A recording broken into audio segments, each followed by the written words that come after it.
Carb refeeding. We're eating all the carbs. That was an alligator and a shark, if you couldn't picture it. You're probably wondering, okay, but Leanne, we're eating low carb, high fat. Why would we want to eat all the carbs? Well, that's a severely awesome question. Practicing carb refeeding is sort of like being in a hot tub and then going into the snowbank and then going back into the hot tub and going into a snowbank.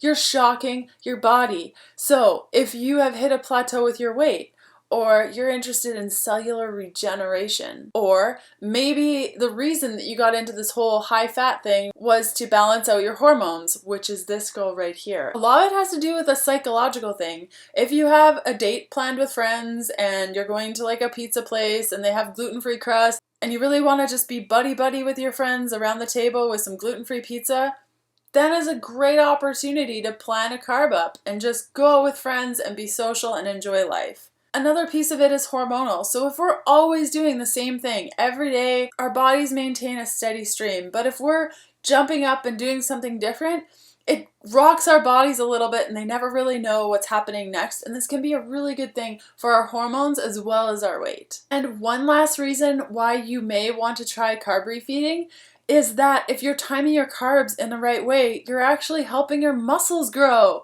Yeah, but you need to decide if this is good for you. Maybe watch the video, and if something speaks to you and you're like, heck yeah, let's do this, then try it. And if you like it, do it. If it doesn't feel good, don't do it. The way I see it is that there are 3 different types of ways of carb refeeding. There's Carb Nite, then the second one is Carb Day, and the third one is protein fast. Option number 1 is Carb Nite, and the way I see it is this has the potential to be the lightest carb intake out of the 3 different carb refeed options. The structure is that the last meal of the day, you're eating a meal that's relatively high in carbohydrates with minimal fat and moderate protein. My thoughts around this strategy is that you don't have to eat garbage. You can eat awesome carbs that are actually good for you, because everything you put in your body is going to make up your cells, regardless if you're promised that it will make your muscles bigger or end up leading to weight loss. The food that you put in your mouth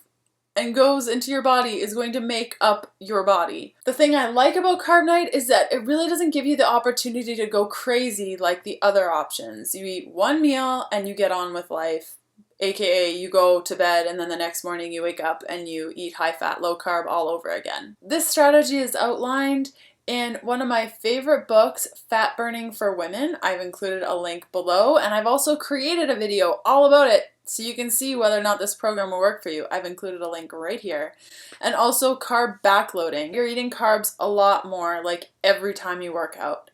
And whereas with Fat Burning for Women, you're doing it every couple of days. This gained popularity from a guy called John Kiefer, and I've included the link to his products below this video. My experience with Carb Nite has been pretty good. That's usually what I subscribe to, is when I do eat my carbs. They're later at night, usually after a workout. I did practice carb backloading when I was lifting pretty heavy, but I found it massively affected my hormones. And it was basically a carb night. Every night I was working out, eating the carbs, and I was doing, healthy carbs like sweet potatoes and those sorts of things, but it still affected me.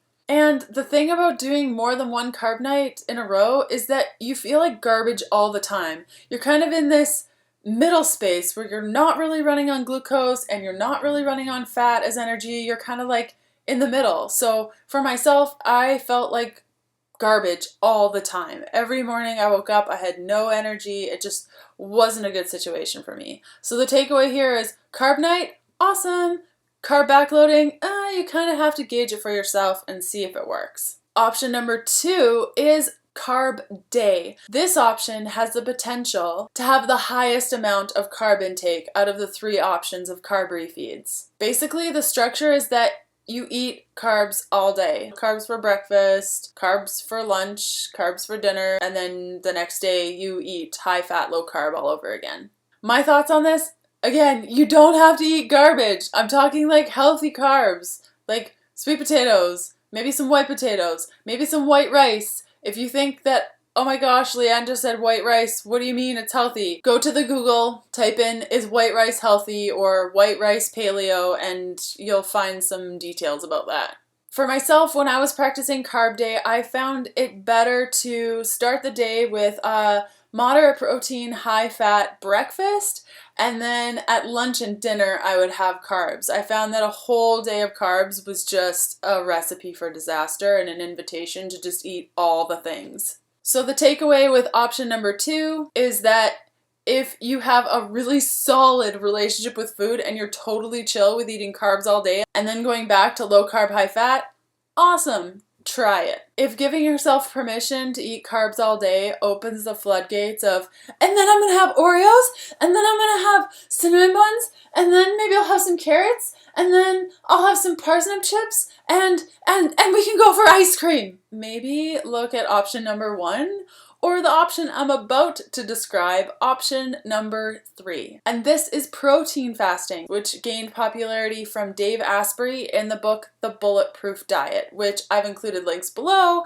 I've also created a video about it that's up in the corner, and you can listen to that, give it a whirl, and see how it fits for you. So I see this as being a moderate intake on the scale of carb refeeds. The structure is that you eat as much fat as you want, as many carbs as you'd like, but you keep your protein under 15 grams.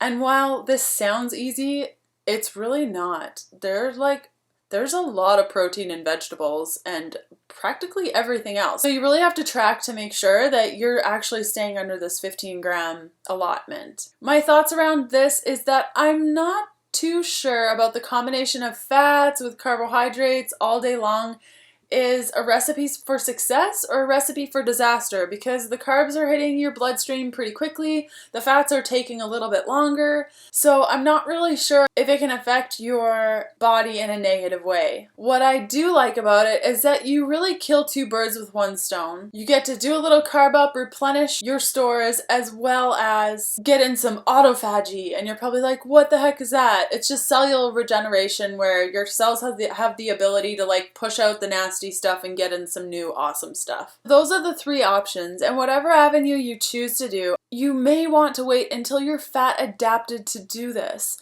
So if you just started eating high fat, low carb and you haven't really gotten the swing of things and you're kind of like dancing between the 2 lines of removing the glucose from your body and getting some fat action in there, perhaps don't try this yet. For women, you could practice this every 3 to 4 days, and men could practice it about every 6 to 7 days. My advice to you is wait at least 3 days in between each refeed. Like I said, that carb backloading, it can get really nasty and you can feel really gross. So the key to this is that if you feel gross the next day, you probably ate too many carbohydrates. The whole purpose of doing this is to just replenish your stores a little bit and kick back into ketosis the next day. In my book, The Keto Beginning, I highlight the different calculations you can use to determine what amount of carbohydrates is good for your body. I list the carbs that you could be focusing on, what to expect after a carb up, and I even include a couple of meal plans so you can see this practice in action. You should get my book, and I've included a link here, also below. No pressure. I hope that was super helpful and it answers some of your questions about carb refeeding on a low carb, high fat eating style. And if you love the information I just shared and you want to be friends long time, then you should subscribe to my channel. I have included a link right around here. Just click it, subscribe, and I will see you next week. Okay, bye!